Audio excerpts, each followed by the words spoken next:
Mi hijo me miró con una frialdad que jamás había visto en sus ojos y dijo, como si hablara de la cosa más simple del mundo: el mejor regalo de Navidad sería que murieras.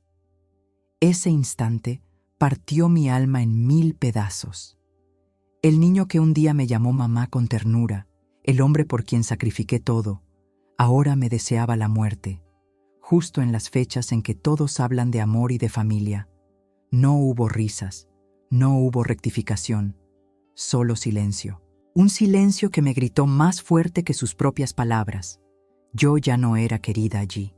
Lo que él nunca supo es que esas frases que él lanzó al aire como si no tuvieran peso, se convirtieron en la chispa que lo cambiaría todo. Esa Navidad no terminó como él esperaba. Estaba doblando toallas en la pequeña lavandería del apartamento. El vapor del secador aún flotaba en el aire y mis manos seguían el gesto mecánico de siempre. Doblar, apilar, ordenar. Nada en ese momento anunciaba que mi vida iba a quebrarse en cuestión de segundos. La puerta estaba entreabierta. No pretendía escuchar nada. Nunca he sido de esas madres curiosas que espían, pero las paredes finas, la cercanía de las voces, fue inevitable. Sinceramente, el mejor regalo de Navidad sería que muriera.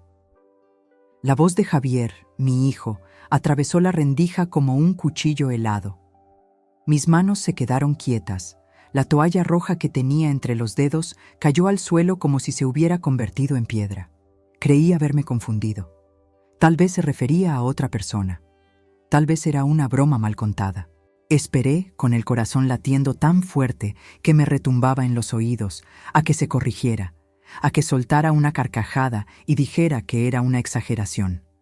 Pero no. Después vino la voz de Lucía, mi nuera, suave, casi indiferente. «Lo dijiste tú, no yo». Ese tono casual, como si estuvieran hablando de la lista del supermercado, dolió más que las propias palabras. No hubo sorpresa, no hubo indignación, no hubo un «¿Cómo puedes decir eso de tu madre?». Nada, solo silencio, un silencio denso, cruel, peor que un grito. Me aferré al borde del mueble para no caer. Mis rodillas temblaban, mi respiración se volvió entrecortada. Ese hijo al que llevé en mi vientre, el mismo que me llamó mamá con lágrimas cuando murió su padre, ahora suspiraba cansado de mi presencia. Es agotador tenerla aquí todo el tiempo. No podemos seguir así. Cada palabra era un clavo que se hundía más en mi pecho. Sentí que mi cuarto, ese espacio reducido que ellos llamaban la suite de invitados, me esperaba arriba, como una celda sin llave, un rincón prestado dentro del apartamento por el que yo había dado todo. Me retiré lentamente, con pasos torpes, antes de gritar o derrumbarme frente a ellos. Subí las escaleras y me encerré en mi pequeño refugio. No lloré, ni siquiera pude. Solo me senté en el borde de la cama, abrí el cuaderno donde suelo apuntar compras y medicinas y escribí: «El mejor regalo de Navidad sería que muriera». Lo leí una vez, lo leí 2 veces, lo leí 10, y cada vez la herida se abría más. No había error, no había mala interpretación. Mi hijo lo había dicho, y yo ya no sabía quién era él, ni quién era yo en esa casa. Esa noche, acostada en la cama que nunca sentí como mía, las palabras de Javier se repetían como un eco interminable. El mejor regalo de Navidad sería que muriera. No podía apartarlas de mi mente. Cerraba los ojos y aún escuchaba su tono, cansado, como si mi existencia fuera una carga insoportable. Y entonces vinieron los recuerdos, uno detrás de otro, como una procesión dolorosa. Recordé mi casa en Toledo, aquella donde cada ladrillo llevaba el esfuerzo de mi difunto esposo, Robert. Allí criamos a Javier. Allí celebramos cumpleaños, bautizos, navidades llenas de alegría. Allí estaban mis rosales, el olor a pan tostado por la mañana, las fotos familiares en las paredes. Lo vendí todo. Lo entregué sin dudar. Cuando Javier me llamó desesperado, entre lágrimas, porque el banco le negó un préstamo, Fui yo quien puso sobre la mesa los 100.000 euros de la venta de mi hogar. Mamá, te prometo que siempre tendrás un lugar con nosotros. Esta casa también será tuya. Sus palabras entonces sonaban como un abrazo. Y lo fueron. Firmamos juntos en la notaría, y mi nombre quedó en la escritura como copropietaria. Yo creí que era un símbolo de unión, de confianza. Hoy entiendo que era mi única defensa. De aquella casa llena de recuerdos, me traje apenas 2 maletas y el sillón favorito de Robert. Lucía lo rechazó al verlo en la entrada. No combina con la decoración del piso. El sillón terminó en un trastero húmedo del edificio, olvidado, como yo misma. En Madrid, mi vida se redujo a un cuarto estrecho, paredes blancas sin cuadros, sin aroma a hogar. Lucía no permitía que colgara fotos ni cambiara las cortinas. El apartamento tiene que mantener armonía estética. Eso decía. La armonía para ellos era orden y control. Para mí era silencio y ausencia. Fui yo quien pagó las primeras reformas de la cocina. Fui yo quien llenó la nevera tantas veces cuando ellos llegaban a fin de mes sin dinero. Fui yo quien cuidó a las niñas en cada cita médica, en cada viaje, en cada noche que necesitaban salir. Y sin embargo, en su mirada, todo se había borrado. Mis sacrificios se volvieron invisibles, como si jamás hubieran existido. Esa noche, tumbada en la cama rígida, comprendí la verdad más amarga. No importaba lo que diera, nunca sería suficiente para Javier ni para Lucía. Yo era una presencia incómoda, una sombra que ocupaba espacio. Lo que no sabían era que yo aún tenía algo que ellos no imaginaban. Un derecho, una voz, un nombre grabado en papeles que jamás firmaron para borrar. La mañana siguiente amaneció gris en Madrid. El frío calaba hasta los huesos, y aún así, yo sentía un vacío más helado dentro de mí. Preparé un café. Lo sostuve entre las manos como si ese calor pudiera recomponerme, y traté de aparentar normalidad mientras Javier y Lucía se movían por la cocina como si nada hubiera pasado. No dije palabra. No podía. Cada gesto suyo me recordaba la traición de la noche anterior. Cuando subí de nuevo a mi cuarto, abrí el cajón donde guardaba viejas cartas y papeles olvidados. Entre ellas, un sobre con el logotipo del banco llamó mi atención. Lo abrí con manos temblorosas. Aviso de pago atrasado de la hipoteca. 3 meses. 3 meses en que no habían cubierto lo básico. Me quedé inmóvil. Yo, que había entregado todo lo que tenía, descubría ahora que ellos habían dejado caer la responsabilidad más grande. Encendí mi viejo portátil y entré en la cuenta compartida, esa que abrimos con el pretexto de para emergencias. Al principio la revisaba con frecuencia, pero después dejé de hacerlo. Confiaba. Lo que vi en la pantalla me revolvió el estómago. Retiros constantes, compras en tiendas de ropa, cargos en restaurantes, facturas de servicios, miles de euros esfumados como agua entre las manos. No era una cuenta para emergencias, era su cajero automático personal. Me llevé las manos al rostro. Me sentí ingenua, usada, invisible. Cada billete que había puesto allí, pensando en ayudar, había alimentado su comodidad mientras a mí me relegaban al rincón más frío de la casa. Escuché entonces el portazo de la entrada. Lucía regresaba con bolsas de compras y risas en el teléfono. Javier le decía: «No le digas nada a mi madre, se preocupa por todo». Mi corazón latió desbocado. No solo deseaban que muriera, también me estaban robando en vida. Me acerqué de nuevo al cajón y busqué en el fondo otro sobre que llevaba años evitando abrir. Documentos viejos de Robert. Allí estaban las copias de la escritura, el contrato de copropiedad y en su letra firme la advertencia que me hizo tantas veces. Confía en las personas, Valentina, pero no les entregues tu seguridad. Sus palabras resonaron como un llamado. Ese día entendí que no estaba tan desamparada como ellos creían. Yo aún tenía voz, aún tenía nombre en ese apartamento, aún podía recuperar lo que me habían quitado. Y por primera vez en mucho tiempo, mis manos dejaron de temblar. El sobre crujió entre mis dedos al abrirlo. Llevaba años escondido en el doble fondo de mi maleta, envuelto en polvo y en recuerdos que dolían demasiado para sacarlos a la luz. Era la letra de Robert, mi difunto esposo, la que me miraba desde aquella etiqueta. Plan B. Me tembló el corazón al leerlo. Yo siempre había creído que aquel sobre era un gesto exagerado de precaución. Robert tenía esa costumbre de prever lo peor, incluso cuando la vida sonreía. Valentina, me decía, con el corazón se confía, pero los papeles se firman con la cabeza. Aquella vez no lo entendí. ¿Cómo podía desconfiar de nuestra propia sangre?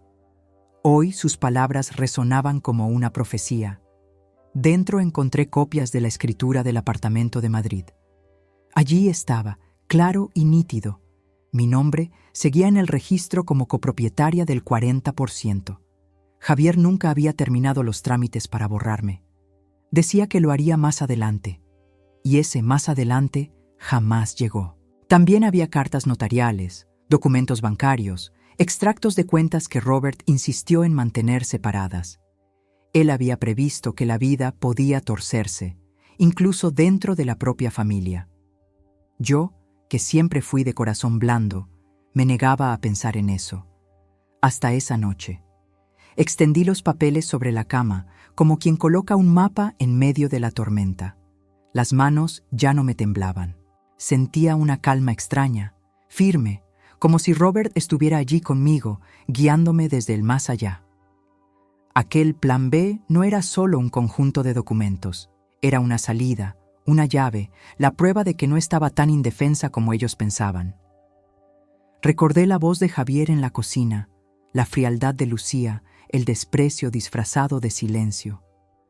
Todo se mezclaba con la imagen de Robert sonriéndome en nuestro viejo jardín de Toledo. No te dejes borrar, Valentina, nunca. Respiré hondo. Por primera vez desde que escuché aquella frase cruel, me descubrí con fuerzas.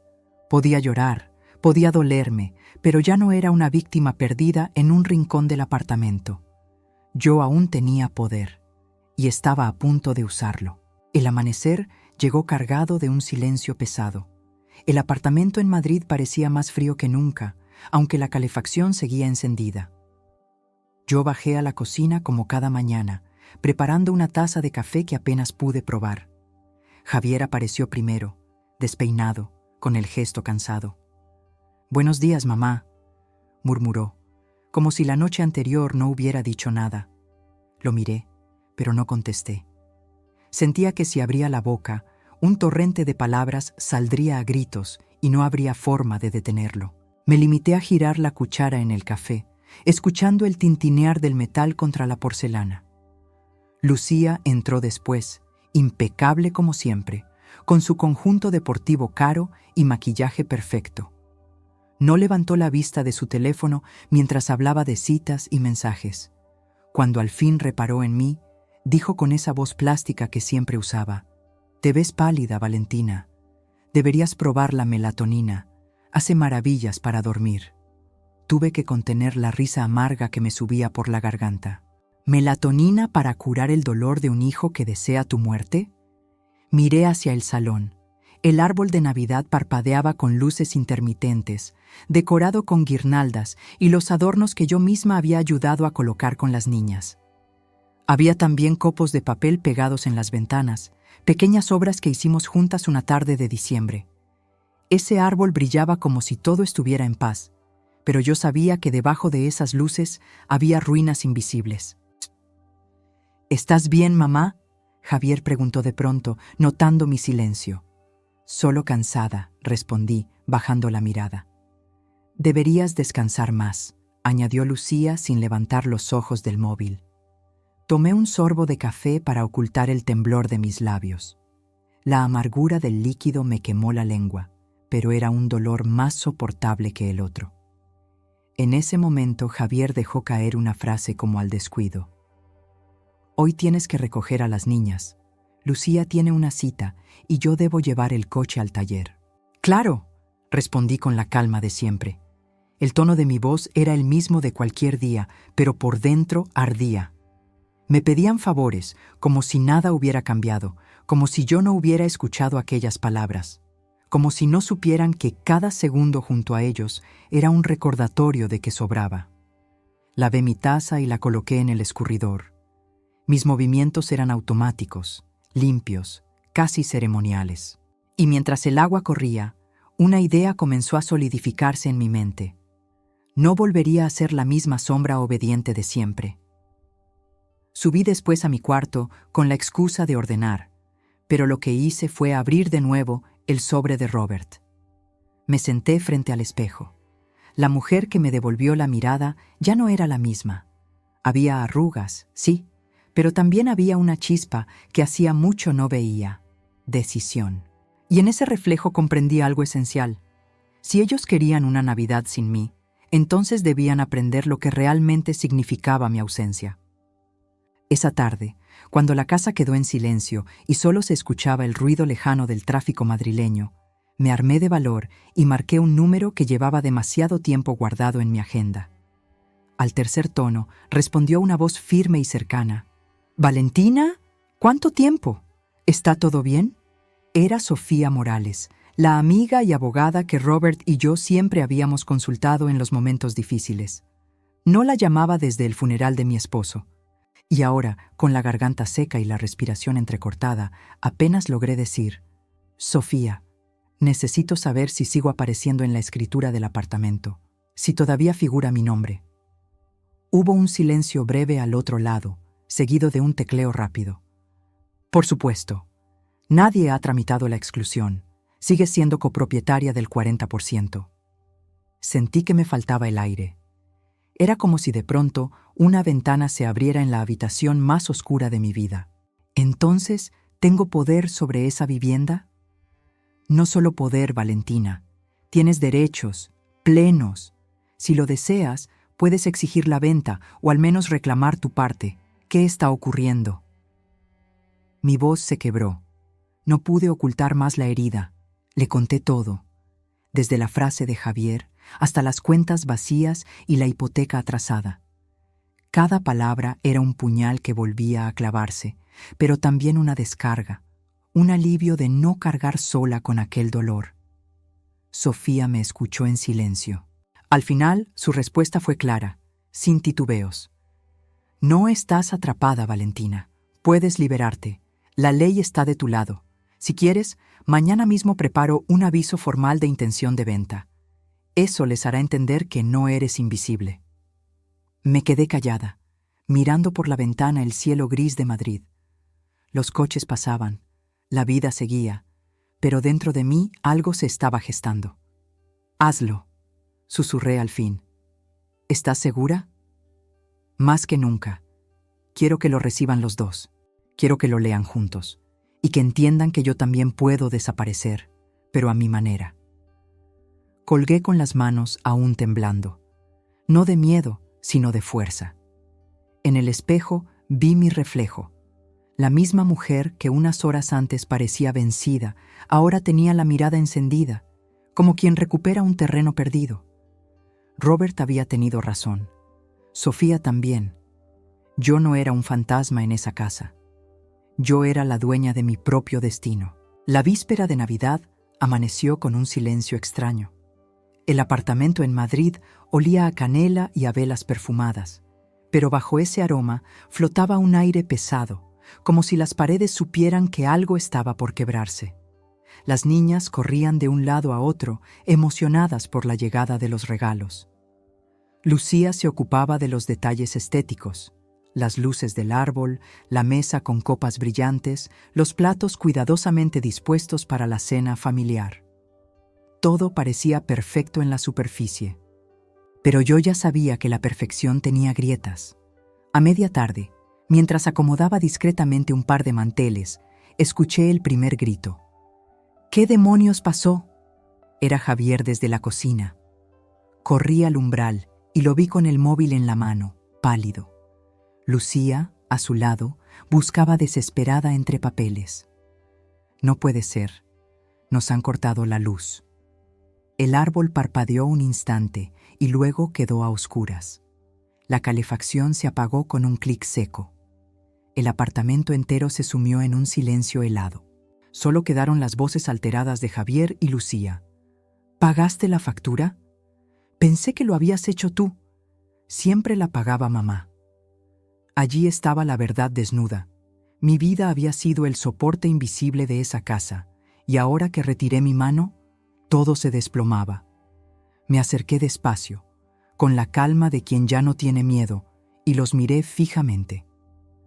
¿Esperabais que yo lo solucionara también esta vez? Lucía abrió la boca, pero no supo qué responder. Javier me sostuvo la mirada solo un instante antes de apartarla. «Mamá, no es el momento. Tenemos invitados mañana». Una risa seca escapó de mis labios. ¿Invitados? Yo escuché muy claro lo que dijisteis hace unos días. Queríais que desapareciera. Pues bien, esto es desaparecer. Silenciosa, responsable, a vuestra manera. Nadie respondió. Las niñas entraron a la sala preguntando por qué el árbol estaba apagado. Javier intentó inventar una excusa, pero yo ya estaba subiendo las escaleras hacia mi cuarto. Cada peldaño era un paso hacia mi decisión final. Cerré la puerta y me senté en la cama. El silencio del apartamento contrastaba con el bullicio lejano de la ciudad, donde otras familias celebraban con luces y villancicos. En mis manos aún tenía la copia del documento que Sofía había preparado. Al día siguiente, el correo electrónico llegaría a Javier y a Lucía. Un aviso legal de intención de venta. Ellos pedían un regalo de Navidad sin mí. Yo estaba a punto de concedérselo, aunque nunca de la forma en que imaginaron. La noche cayó sobre Madrid con un frío cortante. El apartamento estaba en penumbras, iluminado apenas por unas velas que Lucía encendió con rabia mientras refunfuñaba. El ambiente que ella tanto cuidaba para mostrar en sus redes sociales se había venido abajo en cuestión de horas. Yo, en cambio, sentía dentro de mí una calma insólita, como si el verdadero fuego estuviera ahora en mi pecho, dándome la claridad que había perdido durante años. Subí a mi cuarto y abrí el armario. Las maletas esperaban en silencio, con ese olor a encierro de 3 años guardadas. Las desdoblé lentamente, como quien despierta a un viejo cómplice. No empaqué mucho: 2 vestidos, un par de pañuelos, mi abrigo más abrigado y el pasaporte. Todo lo demás era prescindible. Todo lo demás estaba contaminado por recuerdos que ya no me pertenecían. Doblé cada prenda con cuidado, como si en cada pliegue quedara encerrada una versión antigua de mí. La madre que aguantó, la suegra que cayó, la mujer que se borró a sí misma para no incomodar. Cada pliegue era también un adiós. Antes de cerrar la maleta, tomé 3 cajas pequeñas que había preparado con anticipación. Eran para mis nietas. No llevaban moños ni papeles brillantes, solo envoltorios sencillos de papel marrón con sus nombres escritos en marcador negro. Dentro había algo más valioso que cualquier juguete: cartas escritas de mi puño y letra, recordando los momentos juntas, nuestras tardes de manualidades, los cuentos antes de dormir. No era una despedida explícita, pero sí un testimonio de amor que ellas podrían guardar cuando ya no estuviera cerca. Con las cajas en brazos, bajé despacio hacia el salón. El árbol apagado me recibió como un símbolo perfecto de aquella casa. Adornada por fuera, hueca por dentro. Coloqué los 3 regalos en silencio bajo sus ramas y acaricié la superficie áspera del papel. Era mi manera de estar presente en su mañana de Navidad, aunque yo ya no estuviera allí. Subí de nuevo a mi habitación. Javier y Lucía discutían a gritos en la cocina, acusándose el uno al otro por el corte de la luz. Yo cerré la puerta y me dejé caer en la cama. No lloré, no me temblaban las manos, solo esperé, escuchando cómo la casa se desmoronaba poco a poco bajo su propio peso. En la mesilla reposaba el sobre que Sofía ya había enviado por correo electrónico y que al amanecer llegaría a sus bandejas de entrada. Aviso de intención de venta. Sabía que ese documento era más fuerte que cualquier grito, más contundente que cualquier reproche. Miré mi maleta junto a la puerta y por primera vez en años sonreí. Al día siguiente, cuando todos esperaban un banquete y luces encendidas, yo me despediría en silencio, sin dejar más rastro que mis huellas en la nieve que comenzaba a caer. El taxi me recogió de madrugada, cuando Madrid aún dormía bajo un manto fino de nieve. Bajé las escaleras con mi maleta en silencio, sin mirar atrás. El apartamento estaba a oscuras, helado, como un ataúd de paredes blancas. Cerré la puerta con suavidad, casi con ternura, y me permití un último respiro antes de subir al coche. El aeropuerto de Barajas estaba iluminado como una ciudad dentro de otra. Mientras caminaba por los pasillos interminables, sentía que cada paso me alejaba de una vida que ya no me pertenecía. Mostré mi pasaporte, entregué mi billete y cuando anunciaron el embarque, un estremecimiento recorrió mi cuerpo. No era miedo, era libertad. El vuelo fue largo, pero no derramé una sola lágrima, ni al despegar, ni al atravesar el Atlántico, ni al escuchar al capitán anunciar la llegada. Había dejado atrás no solo un país, sino también una cadena invisible que me ataba a la ingratitud. Cuando el avión descendió sobre Punta Cana, el mundo cambió de color. El blanco helado de Madrid se transformó en un azul deslumbrante, en un verde vivo de palmeras agitadas por el viento cálido. Al salir del aeropuerto, el aire húmedo me envolvió como un abrazo. El olor a mar, a sal y a flores tropicales me hizo cerrar los ojos un instante. Respiré hondo. Era como si mis pulmones recordaran lo que significaba vivir de verdad. El taxi me llevó por carreteras rodeadas de cocoteros hasta un pequeño hotel frente al mar. Al abrir la ventana de mi habitación, el rugido de las olas llenó el espacio. Dejé la maleta en un rincón y me acerqué a la orilla. La arena estaba tibia bajo mis pies descalzos. El agua del Caribe me rozó los tobillos como una caricia suave, y en ese instante lo comprendí. Javier me había pedido que muriera, pero yo había elegido lo contrario. Había elegido vivir. Me senté en la playa al anochecer, mirando el horizonte encendido por el sol que se hundía en el mar. El cielo se pintaba de rojo y naranja, como si celebrara conmigo un nuevo comienzo. Por primera vez en mucho tiempo, mi corazón no pesaba. Ya no era la mujer invisible en un cuarto sin cerradura. Ya no era la sombra que doblaba toallas en silencio. Era Valentina Ríos, y volvía a ser dueña de mí misma. La primera mañana en Punta Cana amaneció con un cielo limpio, un sol brillante que se filtraba entre las cortinas de lino. Abrí los ojos y por un instante no recordé dónde estaba. Luego escuché el mar, inconfundible, y sonreí. Preparé un café en la pequeña cafetera del hotel y me senté en el balcón. El aroma mezclado con la brisa marina me supo a promesa cumplida. Fue entonces cuando mi teléfono comenzó a vibrar sobre la mesa. Javier. 1, 2, 3 llamadas perdidas. Lo dejé sonar. Pocos minutos después, Lucía. Más llamadas, más notificaciones que se acumulaban una tras otra. Sus nombres en la pantalla eran como fantasmas golpeando una puerta que ya no existía. Finalmente llegó un mensaje, solo 3 palabras. ¿Cómo pudiste? Suspiré y tomé un sorbo de café. No respondí. No necesitaba hacerlo. Más tarde, abrí mi correo electrónico y allí estaba la copia que me envió Sofía. El aviso oficial había llegado a sus bandejas. Notificación de intención de venta. Mi firma. Mi nombre, mi derecho, la legalidad que nunca pudieron borrar, aunque lo hubieran deseado. Ellos pedían explicaciones, pero yo ya no estaba para justificarlas.